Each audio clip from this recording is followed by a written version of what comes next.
Welcome back to our sequence on the engineering design cycle. In this session, we'll take a quick look at basic guidelines for crafting PowerPoint slides or other presentation materials. This session looks specifically at how to format and communicate information via PowerPoint and its cousins. Other sessions in this sequence will look at how to choose content, information flow, and organization in the types of presentations used in design reviews and similar presentations to outside audiences of engineering designs.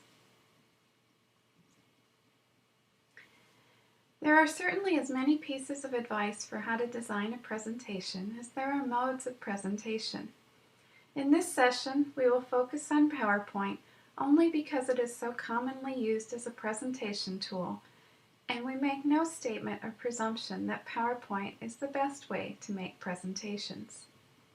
The basic tips and guidelines presented here are useful in almost any presentation tool to support a more clear, concise, and attention-grabbing message. Beware! These tips are also not etched in stone or any other archival material for that matter, and there are certainly cases where ignoring some or all of them will be more than appropriate. But for today, let's look at a few of these guidelines. We first start by looking at the use of language in presentations and a call to use complete sentences in much of our presentation text for two reasons. One, complete sentences help people connect ideas together so that they actually remember some of what we talked about and why we talked about it.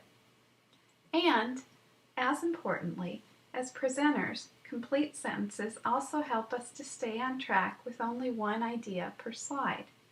Tempting as it is to cram more and more into a slide, it certainly does not help our audience retain what's already there. Related to that disappearing concept of a complete sentence is using active verb tense. Did your design team do something, or did it have something done to it? Let's examine these two possibilities. In the first example, reduction in the footprint of any single component of the design in and of itself has usually resulted in compromised performance for portability. This sounds very much like some guy named Reduction had some unintended impact on his friend's performance and portability. Let's try this instead. Reducing the footprint of any single component of the design usually compromises performance for portability. In this case, we are using active verb tense. The active act of reducing has an active effect of compromising performance for portability. Likewise, let's make sure that when we use sentences, the subject is a relevant one.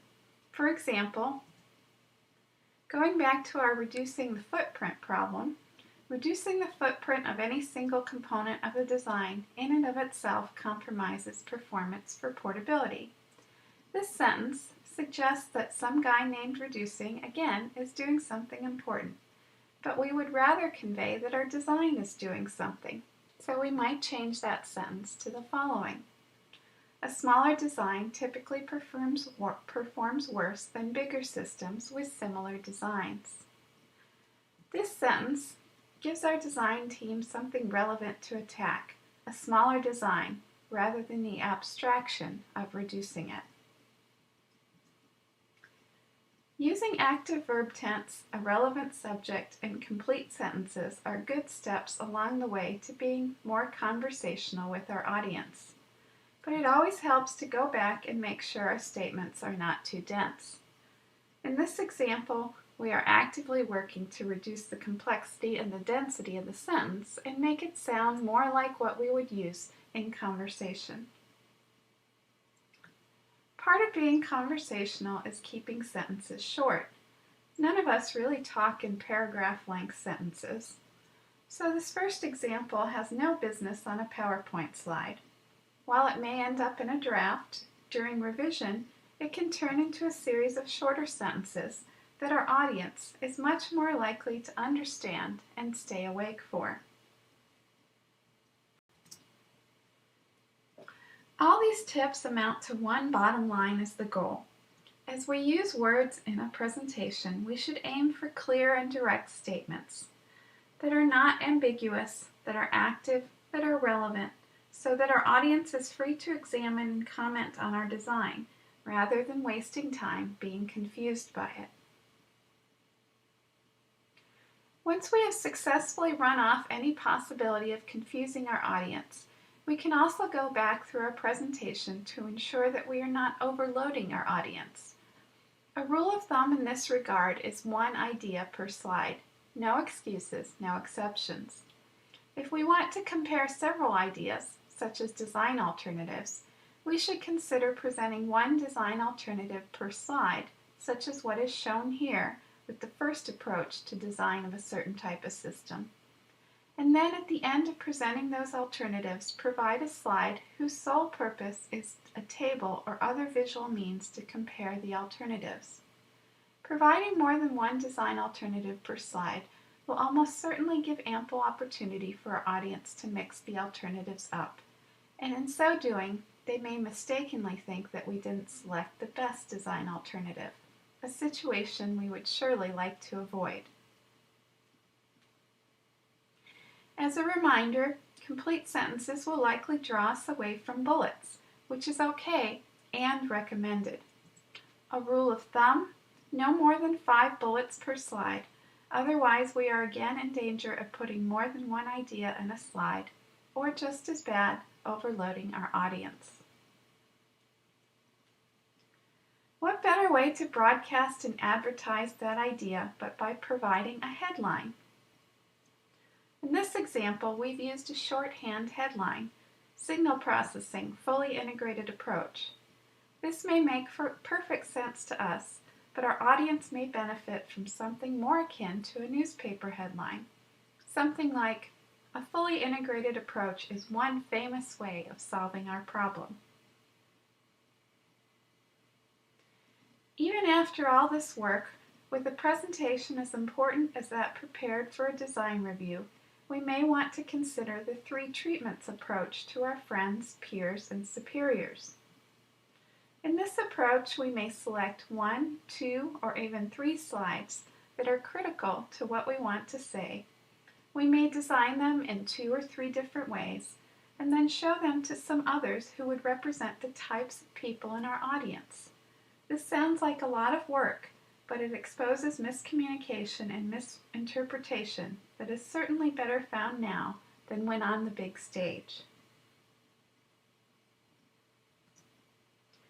The good news is that after we've reduced text on our slides, made sentences shorter, cleaned up our slides, we can still add all that we know about the design to the notes page. As our audience asks questions, as we get stuck in the middle of the presentation, we can always draw on these notes to elaborate when our brain has lost the art of speaking on its own. Sounds like a lot of work for one silly presentation. Who really goes through all this trouble for 20, maybe 30 minutes of airtime?